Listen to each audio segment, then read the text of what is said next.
and then now we're gonna look at vertical stretch, okay? What that means, well, we already know that's when A is greater than 1, okay? But what that means when you stretch something, you stretch it, it gets skinnier, right? It stretches out. Y'all can't see what I'm doing. So think about if you had a hair tie, okay? If I were to stretch this, it gets more narrow, right? If I stretch it, it's a lot taller, okay? So that's what's gonna happen to our parent function. If we stretch it, it's gonna be 3 times taller than it was, okay? So basically what happens, and this isn't gonna be exact, we'll show you in a graph, on the graph in a minute.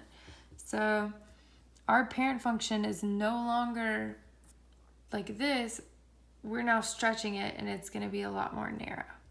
So it's gonna be 3 times taller than it originally was. Do you see the difference? See how this one was a lot wider, a lot flatter. This one's now a lot taller, more narrow, right? It's been stretched. That's what this number, this is your A value. This is what the A value does when it's greater than 1, okay? So this is what our 3 would do. If it was, let's say that number had actually been 10, okay?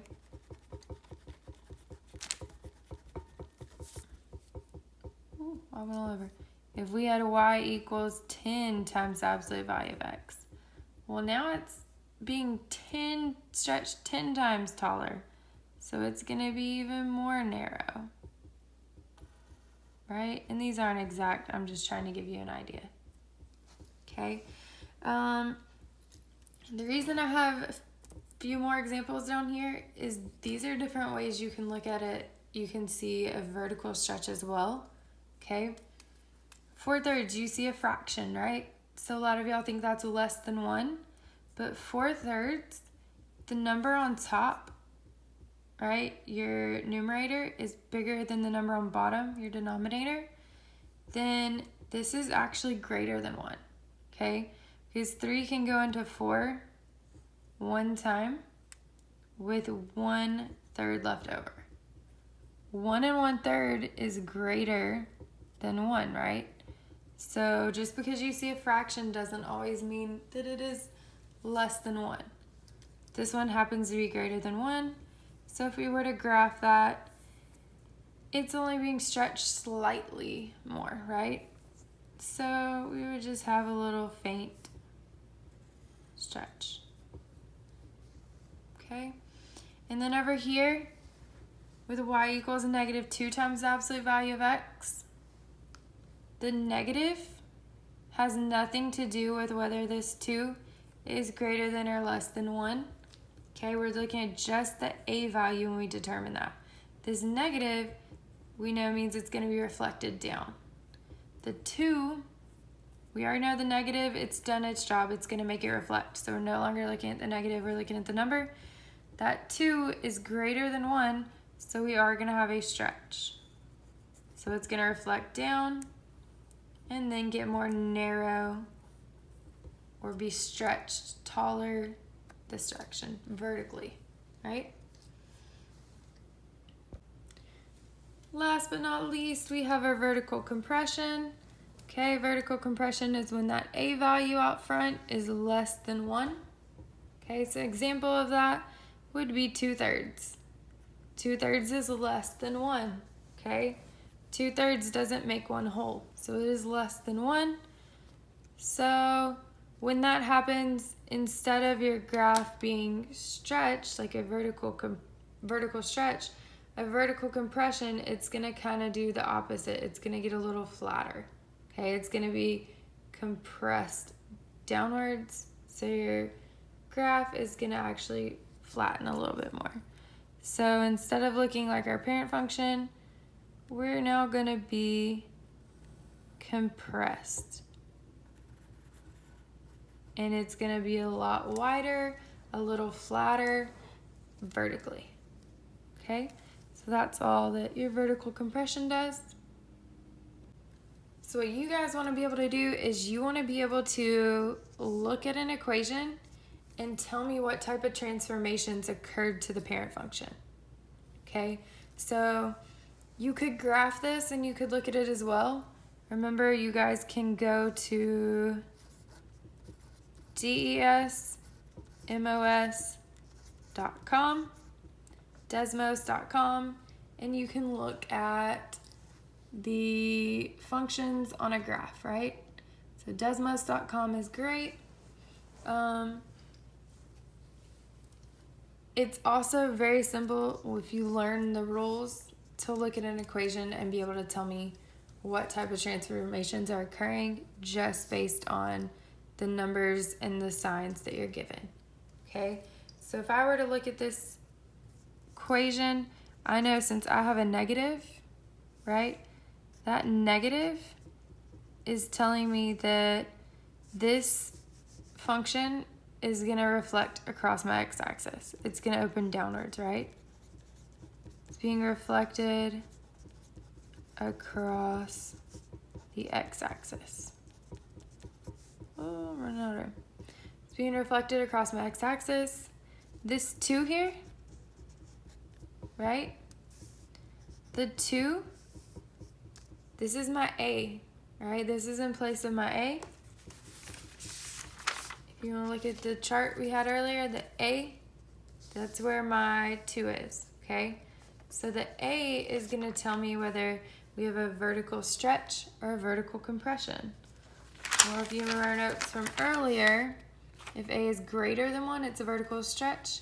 If A is less than 1, it's a vertical compression. 2 is greater than 1. So what we have is a vertical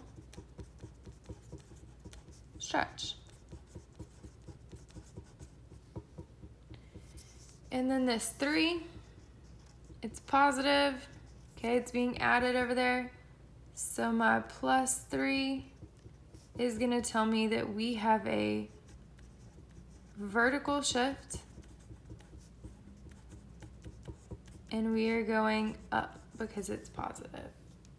Okay. Example number 2. I don't have anything out front being multiplied. Okay, so I'll move on to the inside of my absolute values.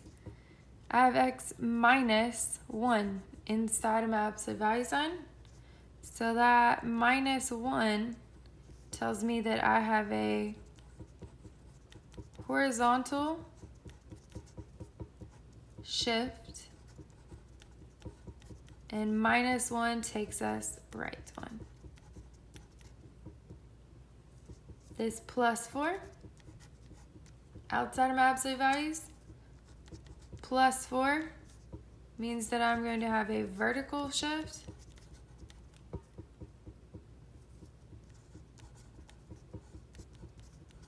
up 4 units. Pretty simple, right? Okay, example 3. I have this 1/2 being multiplied by my absolute value sign. So this is y equals 1/2 times the absolute value of x plus 5. This 1/2 that's being multiplied, that's my a value. 1/2 is less than 1, which means my graph is being vertically compressed by 1/2. So this is a vertical compression.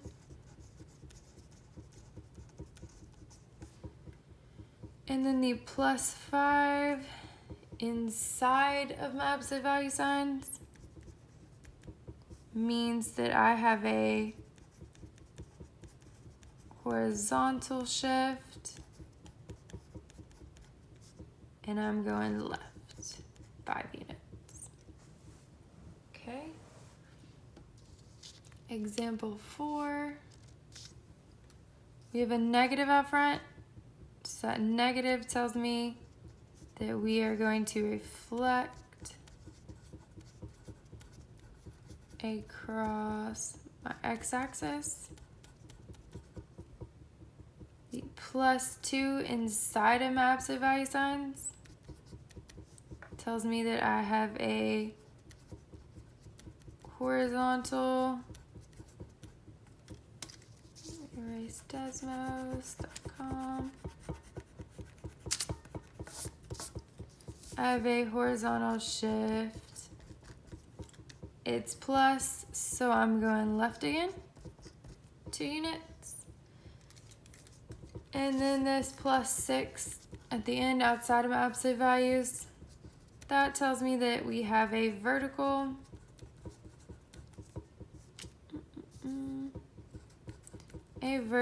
shift up 6 units. Okay, last but not least, kind of combined all of them into one. So this negative out front means we are going to, I'm going to abbreviate, we're going to reflect across the x-axis. The 5/3, it is a fraction, but 5/3 is greater than 1. So this means that we have a vertical stretch